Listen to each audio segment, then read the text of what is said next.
Hey y'all, Joefer here, the cranky old gay guy. Today we are going to be saying post Christmas, Happy New Year. I know it's next week, but Happy New Year, Happy New You. That's right. If you'd like to be new and improved this coming year, you can make it happen. And I'm going to cover a few little steps to help you do that. But first, I'm going to cover what made me cranky. And what makes me cranky continuously, year after year. And that is New Year's Eve and the song Auld Lang Syne. You all know it. It's been on every movie, TV show. It's played in bars and at parties at the stroke of midnight. It was always there. I grew up with it. Should old acquaintance be forgot and never brought to mind? Should old acquaintance be forgot in the days of Auld Lang Syne? We'll drink a cup of kindness yet for the days of Auld Lang Syne. Now, the words might not be perfect, and the tune's a little off, and I think I skipped some verses, but that's the song.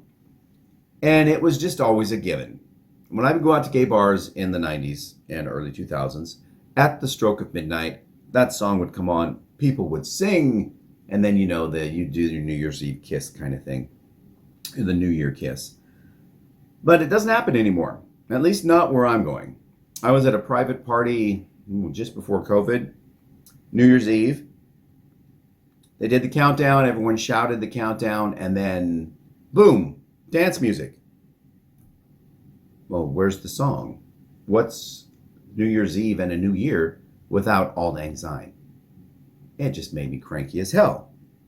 And then I come to find that I went to another party the following year at a bar, and there's this COVID, so things are masked.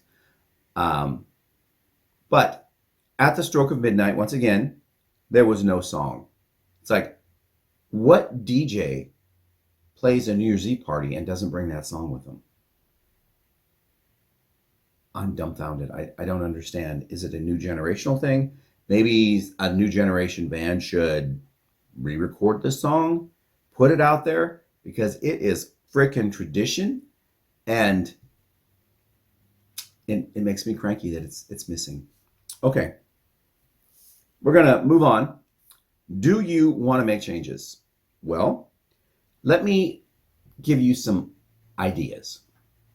And as I stated in the last list of whatever it is I was talking about, be realistic. You should always be realistic. Not that you shouldn't shoot for the stars, but if you say you're going to be living on Mars in 2 years at some encampment, even though it's not possible, that's being unrealistic. So just keep that in mind. Okay, make a list of what you want to do in the coming year. Okay? Now, a sub list for that will be a list of things you need to do to make the things on the first list happen. So if you want to learn how to make creme brulee, let's say that's on your list. Well, under creme brulee, you'd say, sign up for cooking class or research creme brulee demonstrations on YouTube. And that's how you make that happen. So it's the same thing in life. If you want to stop drinking, let's say you drink every day, or you drink twice a week and you want to just give it up. Find substitutes. That would be one way of accomplishing this goal, unless you are addicted to alcohol. And then what you might want to do is say, start going to AA meetings and studying a 12-step program. I am not a medical professional, but I know that you're not going to be able to just, if you are actually addicted to alcohol, you're not going to be able to just stop. And that's where the realism comes into it. If you want to say you want to stop and you really mean it, you need to take the steps to actually stop. For me, I want to learn Spanish. And I've said that year after year after year. It's always been on my list. And I've even written down the sub-steps. But here's the gist. I didn't follow through on that sub-list to make the main list happen. And that's on me. Discouraged, time. It's just the way it is. Years ago, I remember I took 9 weeks of a French class, and I wasn't fluent, but I was conversational. And all of that's gone away because I didn't keep it up. But I can't do that now. Studying at home in a book isn't the same as going to a class. And I'm just not picking it up as quickly as I did in the past. And as one commenter mentioned when I mentioned Spanish in a months ago video, they stated, well, your brain's not as elastic as it once was because you're old now. Yeah, I understand that. So what I would have to put down, I think, is study every day for X amount of time, which I am trying to do right now. I am just not keeping up with it because my days seem to run out of time. I want to blame winter. It's like I function really well during daylight hours, but once the lights go down, my brain shuts off. And when I become in my 80s, I believe I will have sundowners, which means when the sun goes down, you just check out. Why do I think this? Because right now, when the lights disappear, I just want to and fall asleep or go do something else that tries to keep your brain active. I'm not into dark as far as lighting goes. So let's get rid of this whole time change thing. So it's daylight when I get up in the morning. That would be really great. And I know different politicians have promised to do that, but it hasn't happened yet. So that was what I was saying, is that I think learning Spanish is very realistic for me, but since I haven't followed my own instructions on how to do this, I haven't learned it yet. And again, that is on me. What you can do too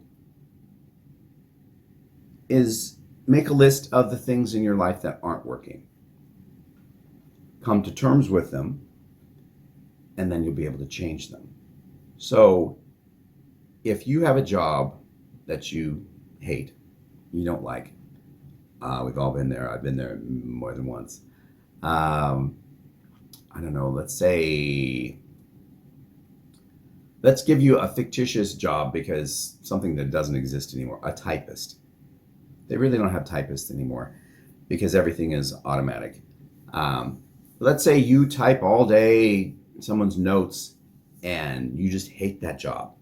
Well, while you're doing that, make sure that you're looking on the side for other positions that maybe could use your skills, like data entry. Again, not a real exciting job. Or maybe your goal is to teach others how to do something. Well, look into that and be open to it and put your feelers out, because you want to be able to leave the job that you hate and jump into something that you like. But you can't do that if you don't try to do that. So you can think about it all you want, but until you actually try to do it, it's not going to happen. Let's say you're an animator and you want to work for an animation company. Well, you have no ins in that animation company and it's hard to get a job. Go to LinkedIn, type in animation and the potential company or companies that you want to work for, and it will pull up different bios of people that work for those companies. Now, look at their bios and reach out to them. Go to the job sites first that are on those companies' web pages. But if nothing is listed, reach out to employees that work there with just an informational message, email, or I don't know if you can direct message on LinkedIn or not, and say, hey, I am so-and-so, this is where my interests lie. Could you give me any advice? Or do you know of any openings in this field, because I am skilled in this, this, and this? If you use LinkedIn, make sure that your LinkedIn profile does list your qualifications and your job references and all that kind of stuff. Because if your profile is blank, they're probably going to ignore you because they're going to think you're just a spam bot. Think about that. And I'm not saying to stalk anyone. If they don't want to correspond with you, leave it, move on. Don't follow them around. Don't look at their other social media accounts and try to befriend them and work your way in the back door, because that's creepy. And you should just go through the professional site that they're listed on. And again, keep it professional. Okay? We got that. Daily, go over the list of things that you said you wanted to change and review each and evaluate how you're doing on each. Because it's quite possible that you have it on the list, but you haven't addressed it yet, or you tried one thing and it didn't work, so you gave up. Well, changes take time and dedication, and you need to stick with it. For me, what I'm hoping for 2025, I really don't believe in New Year's resolutions, because I think your resolutions you can do it any time of the year. You don't have to wait until the new year. Like, I'm going to lose weight as January 1st. Well, you can do that anytime. You don't have to wait. And if you have a holiday where you know you're going to have trouble keeping away from food, you can try to cut weight early, or you can come up with a list of what you can and can't eat, or how much of each you can and can't eat. Taking a bite of cake is a lot different than eating the entire slice of cake. Okay? You can go in the kitchen of your host or hostess, or just take a spoonful of everything as opposed to full quantities of each item. You're going to get the flavor, you're going to get the taste, you're going to be socializing, and you're not going to walk away feeling guilty because you overate. Same with booze. Have them make you baby drinks, or just little things, so you're not doing an entire thing. Wine, drink your wine, put it in a shot glass. I know it's going to look stupid, so then take that shot glass and dump it into a wine glass. People will think you just drank your glass down. They won't know that you only started with this much. It's just another thing to consider. Okay, for me, I'm going to do a spin-off channel of this channel, and I'm going to be hosting a talk show. I know I will, because it's on my list. Have I done it yet? No, but it's on my list. And I'm going to be talking to different people about different things. I don't know when in 2025 that's going to happen. I don't think it'll happen before the end of January. But it is something I've wanted to do, and it would be like a weekly talk show, or it'd be one 20 to 30 minute episode. Maybe longer, it depends on the guest, I guess. And then I would continue with this channel. My ramblings on this channel would probably be cut down to 5 minutes and under, just cranks, and not all of me just babbling. But that's on my list. Is that going to happen? I don't know if this is going to get cut down or not. I just know that because of editing and creating thumbnails and synopsis, it takes a lot longer than just turning on the camera and uploading. The reason I've gone to the trouble to do those other things is because now that the channel is monetized, I need as many eyes on it as possible. And just shooting a video like this and popping it up isn't going to get any views if you're not already somehow connected to this channel. It's not going to be promoted. People aren't just going to find it. But if I do the thumbnail and I tie the file name in with the title of the show, the algorithm grabs that and throws it out to more people. So it needs to be done that way. And then I have to have ending credits, because I use music, even though it's music that AI creates or I do the lyrics for and they do the background, without stating who created and who did what. I am opening myself up for copyright violations. When YouTube's algorithm sees that it's created by this AI company and I'm with the pro plan, that means that I have license to actually monetize the music.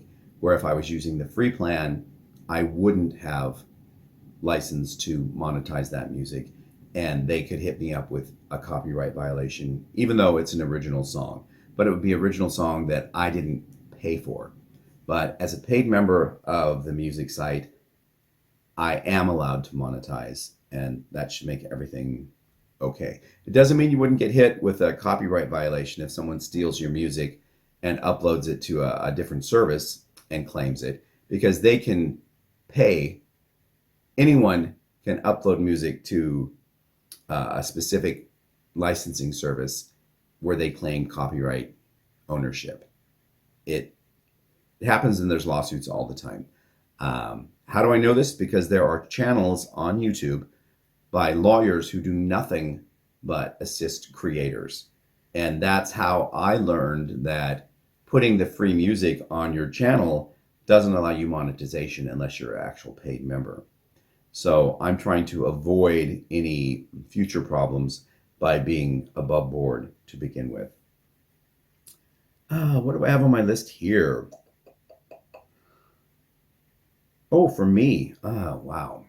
I am going to try to be open to new things. And open to new things, I don't want to just poo-poo things that I have zero interest in. An example are video games. I have very little interest in them. I think that they are time sucks. I don't get a lot out of watching people play video games and playing them myself. I have yet to find one that is stimulating enough mentally to keep me interested. I've played like the old Wii games where you're actually jumping around a room and you're exercising. But you get tired of those after a while, just like you get tired if you play tennis every day, or you play pool every day, or you go bowling every day. You get tired of it. I go to a game night occasionally at a bar, and they have a lot of board games, and most of them are card-playing, role-playing games like Pokemon Go. I guess that's what they call the card game, as well as the one on your phone. Or it's not Dungeons and Dragons, but it's similar, where you have a master that reads the scenario and everyone says, oh, this 27-sided dice landed on 17. That means I have magical golden arena powers and I can build new worlds. That doesn't mean anything to me. And they're time consuming. I find them kind of boring. I know a lot of people are into them, so I don't want to poo-poo them. But I have tried to open up and do those things. And I mean, I've played some of the new games that involve cards, but none of them have been the role-playing games. That is something that it's so far it's just not been for me. And then there's the video aspect, like Mario Kart and the fight games and the shooter games. I don't understand why someone wants to do this and race a car around a track. It's kind of like stock racing or the Indy 500. You get the excitement of the crowd, but to me, car racing is incredibly boring. I mean, incredibly boring. It's like, okay, they're going around and around and around and around and around. What's the point? You're burning fuel, you're making a lot of noise, you're stinking up the environment, you're wasting a lot of resources for what? To show that your car's faster than another car? I don't understand that. And when you get to the games, again, okay, the goal is to circle this thing and drive other people off, bump them off a cliff or something. Okay, but is that really strategic? No, it's just around and around and around. It's kind of like, I don't know. It's not something that really grabs my interest. Now, I've also played shooter games. Those are more interesting because it gets your heart rate up and you are jarred because, it's like someone attacking you. But do I enjoy them? No, not really. They're also, in my mind, I'm saying, what's the point of this? I mean, why would I want to go out and be aggressive and shoot people or shoot monsters or shoot aliens? I don't get it. I just don't get it. And then there's a whole series of games where they're really, really slow and there's really no strategy to them. You're collecting diamonds or you're collecting rubies, and you don't know where they're at, but you jump around a board until you find them, and then you get them and you trade them in for money or for points. And what do you do with these points? Well, whoever gets the most points wins. But okay, but what do you do with the points? Well, the points let you buy things like what? Superpowers. You get to buy superpowers. And what do the superpowers do? Oh, they make you jump high. Okay, and everything is based on the roll of the dice, which tells you which spots you're going to lay on, which tells you if you're going to get that special thing to get your points or not. And it's really slow, and I don't understand the appeal. I don't see where you could strategize to win this game. It's really based on whatever the dice comes up with, given it's an electronic dice. But maybe it's a generational thing. I wasn't raised on video games. Again, my first video game was Pong. Didn't own it, but we had it at school. And it was just hitting this slow moving dot across a green screen. That's what it was. And that was my exposure to early video games. And then we never had a video game console at home or anything. So I didn't play them growing up. Not that there were many to play. Remember, everyone, I was out of high school in early 81. So I don't know how many actual video games existed before that. And once I was out of high school, well, then I was in college, and there's no time for video games. There's no time for anything. And then life starts and everything goes like this, and that's the way it is. So my last goal for 2025 is to make YouTube my full-time income. Again, I haven't been paid anything yet. I can see the numbers going up, the dollar numbers, but until you reach 100, I know you're saying, you haven't made $100 yet? No, I haven't, because you need a lot of views, because they're paying you like 0.04 cents per commercial that runs or something like that. Yeah, and I can't tell you to, leave this channel on and run through all the commercials and just let them play to get views, because you're not watching it. And that's really not what YouTube wants you to do. They want original views, and they want people to actually sit through commercials. And that's why they're on your channel. So I would like to make this a full-time income.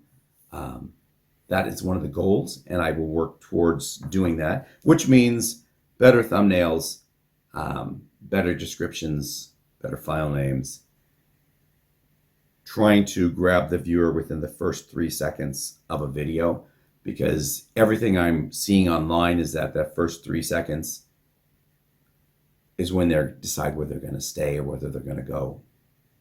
And I would love for them to stay. And then I get mixed information that if you're geared towards a young audience, you want your video titles to be 1 or 2 words or 3 words. But if you're geared towards an audience of 40 and over, you can write full sentences in your titles, and that grabs the attention. So I don't really know what does and what doesn't in that. If you guys have ideas of what, when you go out and search YouTube or just scroll through it, what makes you stop on a little thumbnail and actually watch the video? And that would give me insight on what exactly is catchy and what people stop for. And again, I think I asked this in my last video as well. What would you, the viewer, like me to cover on this channel? I'm open to ideas. I'm not saying I'm going to do everything that people ask me to, but if you have a concept or something that you would like followed up on that I haven't worked on yet, I might be up for that. So let me know. I am going to go ahead and sign off now. This video is much longer than I expected it to be. New Year is next week. Next Tuesday evening is New Year's Eve. So I hope all of you have a great weekend, and I will see you all tomorrow. Bye-bye.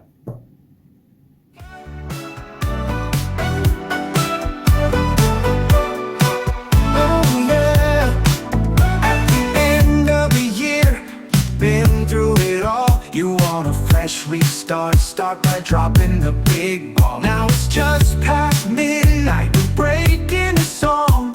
Share the first kiss and we say, bring it on. But I'm sorry to find there's no song anymore. Where's Auld Lang Syne? That's what the song's made for. Let us sing Auld Lang Syne at the start of the new year. The song brings on a reset and will clear away your fears.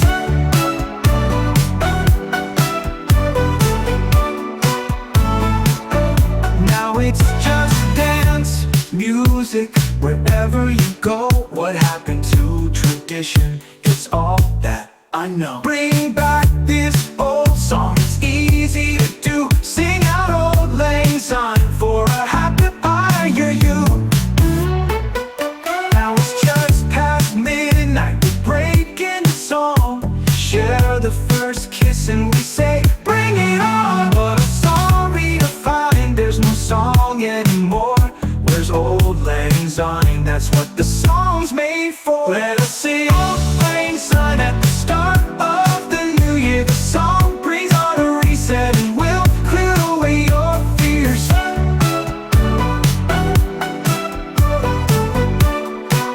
Let us sing Auld Lang Syne at the start of the new year. The song brings on a reset, and it'll clear away set, and it'll clear away.